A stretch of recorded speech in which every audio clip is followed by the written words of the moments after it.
Balas dendam. Kami menolak untuk percaya bahwa kebencian ini berasal dari seluruh lautan roh 7 warna. Aura iblis yang sangat pekat terpancar darinya. Xiao Yan sepenuhnya mengaktifkan panji penekan jiwa, dengan panik melahap jiwa-jiwa yang teraniaya yang tak terhitung jumlahnya. Tangisan miliaran jiwa yang teraniaya bukan lagi ratapan yang kacau.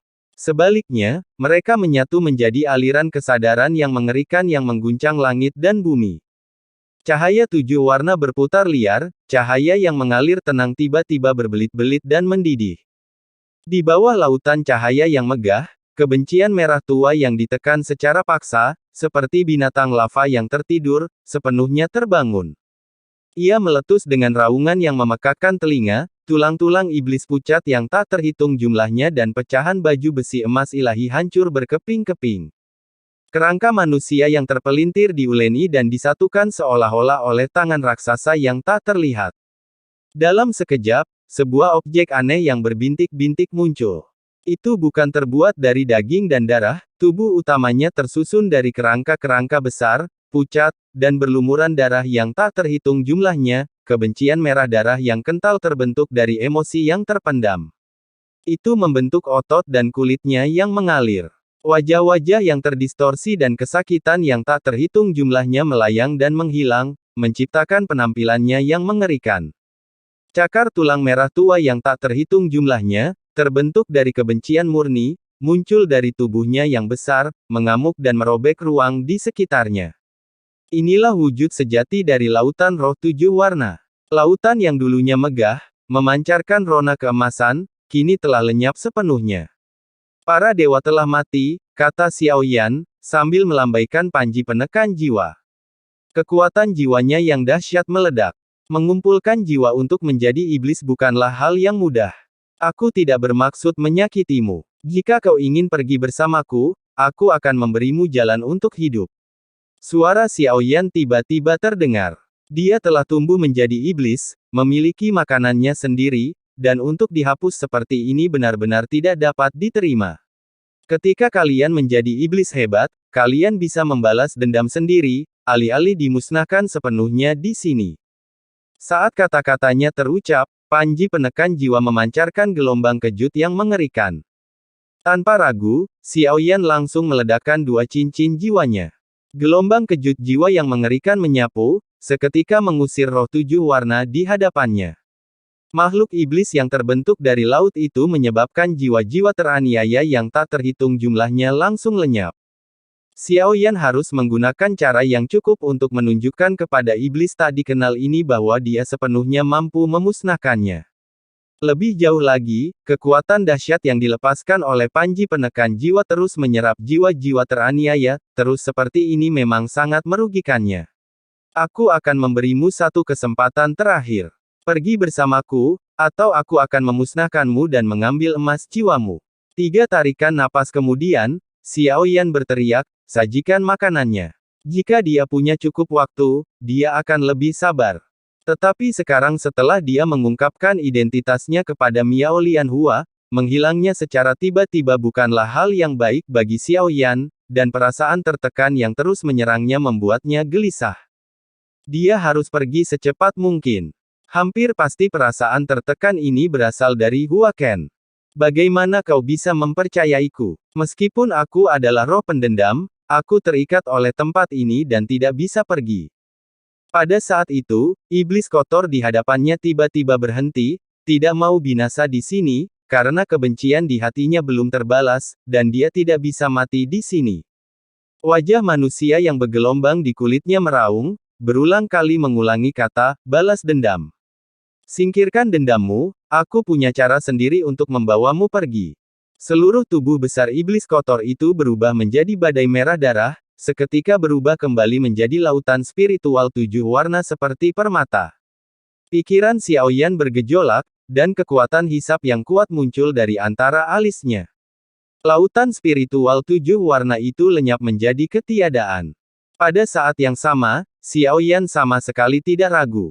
Dia segera menggunakan jiwa void-nya untuk merobek celah spasial, hanya untuk menemukan bahwa ruang di sini disegel lapis demi lapis, sehingga mustahil untuk meninggalkan alam mendalam surga barat melalui jiwa void. Namun, dia harus meninggalkan tempat ini terlebih dahulu apapun yang terjadi. Tetapi sebelum pergi sepenuhnya, Xiao Yan masih membawa Miao Liankong bersamanya.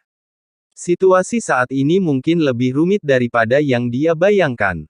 Miao Liankong mendapatkan kembali kendali atas tubuhnya, dan tatapan Xiao Yan segera beralih kepadanya.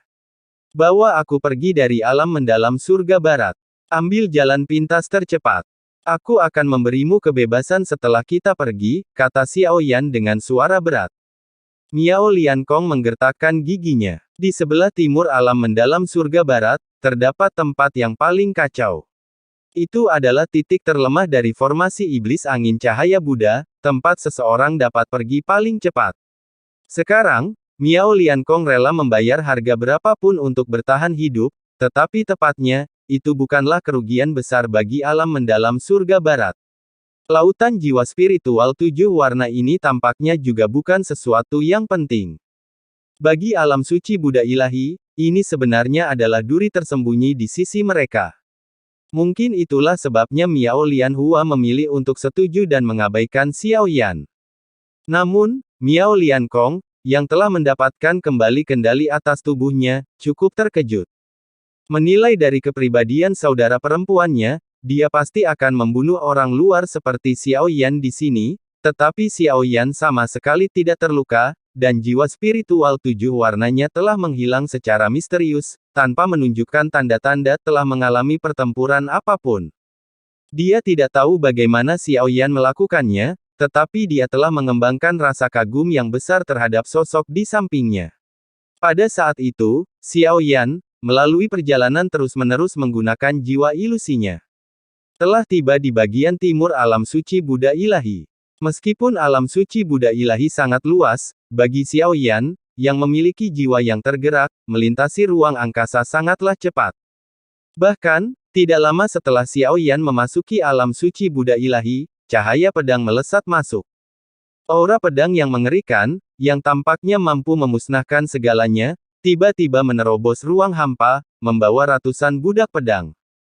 Setelah memasuki alam suci, formasi iblis puncak cahaya Buddha tiba-tiba muncul dengan cahaya emas yang tak terkalahkan, langsung menuju sosok-sosok tersebut. Menghadapi cahaya Buddha yang luar biasa yang menyerang, Hua Ken mengangkat tangannya lagi dan mengayunkan pedangnya, mengklaim itu cukup untuk membunuh formasi iblis angin cahaya Buddha abadi. Formasi iblis terbelah oleh pedang ini, menciptakan celah besar dengan tepi yang terbakar oleh api pedang abu-abu, menimbulkan badai spasial yang dahsyat. Kekuatan kerajaan ilahi 1000 Buddha segera berbenturan hebat dengan niat pedang ini. Namun, pada saat ini, sebuah bunga lotus kristal melayang masuk dari ruang hampa. Hua Ken, mengapa kau memaksa masuk ke alam suci Buddhaku? Pada saat itu, teriakan yang jelas, dingin, dan penuh amarah terdengar, diikuti oleh pilar cahaya berkilauan yang murni dan luas. Pilar itu langsung turun, menghalangi jalan Hua Ken. Sosok yang muncul di dalamnya tak lain adalah Miao Lianhua, berdiri tanpa alas kaki di atas platform teratai. Wajahnya yang cantik ini tertutup lapisan embun beku, dan 9 kelopak teratai di antara alisnya berkilauan dengan cahaya. Yang mulia Miao Lianhua, aku benar-benar telah merepotkanmu. Aku mengejar seseorang ke alam suci para dewa dan Buddha ini, tetapi aku tidak menyangka akan ada susunan pembatas di sini. Setelah melihat Miao Lianhua, Hua Ken berdiri dengan tangan di belakang punggungnya, menunjukkan ekspresi meminta maaf. Kemudian dia mengepalkan tangannya memberi hormat. Miao Lianhua melambaikan tangannya, dan susunan iblis lebah cahaya Buddha menghilang. Siapa yang kau cari? Tanya Miao Lianhua dengan suara berat. Seorang alkemis yang memegang peoni yin yang, mungkin yang mulia pasti mengenal seseorang. Hua Ken berpikir sejenak, dia tidak tahu nama orang itu, hanya gambaran umum saja.